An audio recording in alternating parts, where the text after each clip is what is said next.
Good Masayang buhay morning, mga besties. mabuhay, So, ito magandang po yung hapon. So aking mga besties, nandito na first naman vlog. ako. So Ito po ay another aking reels na naman. upload na Ayan sa nga aking pala reel. So, dito ay ko po ilalagay nandito kami din sa sa aking YouTube lighthouse ng para by the Bulinaw, time po Pangasinan. na So gusto kong ayan, makita yung mga memories ko mag-iikot-ikot sa ako dyan. Qatar, Bulinaw, So Pangasinan, yung ay time na yan, makikita kasama po ko sa yung aking pamilya YouTube. ko. So, ito po is So ang kami ay lighthouse nag na kilala summer rin dito outing sa sa tourist spot ng sa Qatar, Bulinaw. Bulinaw, So, Pangasinan. dito po, So ngayon, nag-ikot ako dyan eh. nung pauwi na So, kami, ito po yung mga pumunta kami dito sa turista sa na pumupunta lighthouse rin. So, na meron sabi po kami nila kasabayan dito almost na ano 200 eh, steps yata yan. Hindi ko lang sure ha. American Pero soldier, parang ano nila yan eh. Tourist spot US talaga. So, Marine soldier. So, ayan, ewan ko nagpunta rin dito siya meron to dyan. parang So, namasyal lumang-lumang yan. Yung house mga na yan tao eh. na yan May sa likod namin, puro gumaya lang turista ako din dyan. yung kasabayan Umakyat namin. din ako sa So, bahay na yan. sayang nga lang at maulan. 'Di ba? Mas na So parang talagang ano pag-ikot-ikot siya, sana. At saka na lumang-lumang bahay akyat yan. po yung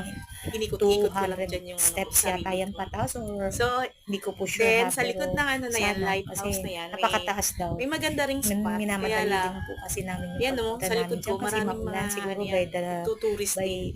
next So, time po ayan, baka naglalakad ako sa likod kung nitong luluobin. lighthouse na to. Meron din siyang Pero parang malawak napakalayo na po area pag papunta sa Bulacan, baba. papunta Kaya nga dyan lang, sa dahil nga doon nauna yung Bulinaw, bahay na parang Pangasinan. Pero worth it lumang, naman po ano ang na, mga tanawin ayan dyan. o, yung bahay na yan. So, syempre, meron din tayong konting ano, konting takot. So, ayan, napakataas po ng tower na yan. Napakataas. Sayang lang na, sayang oras na hindi namin naakyat yan. Siguro kung naakyat yan, umuulan kasi ng time na yan eh. So, parang ano lang, nag, nag-drop by lang kami ng saglit kasi nga, ipagkakataon mo na nga na, syempre, yung magandang tourist spot ng Bulinaw, Pangasinan, eh, talagang ang ganda. Ayan. So, ayan guys, dito sa part na to, eh, pauwi na po kami niyan.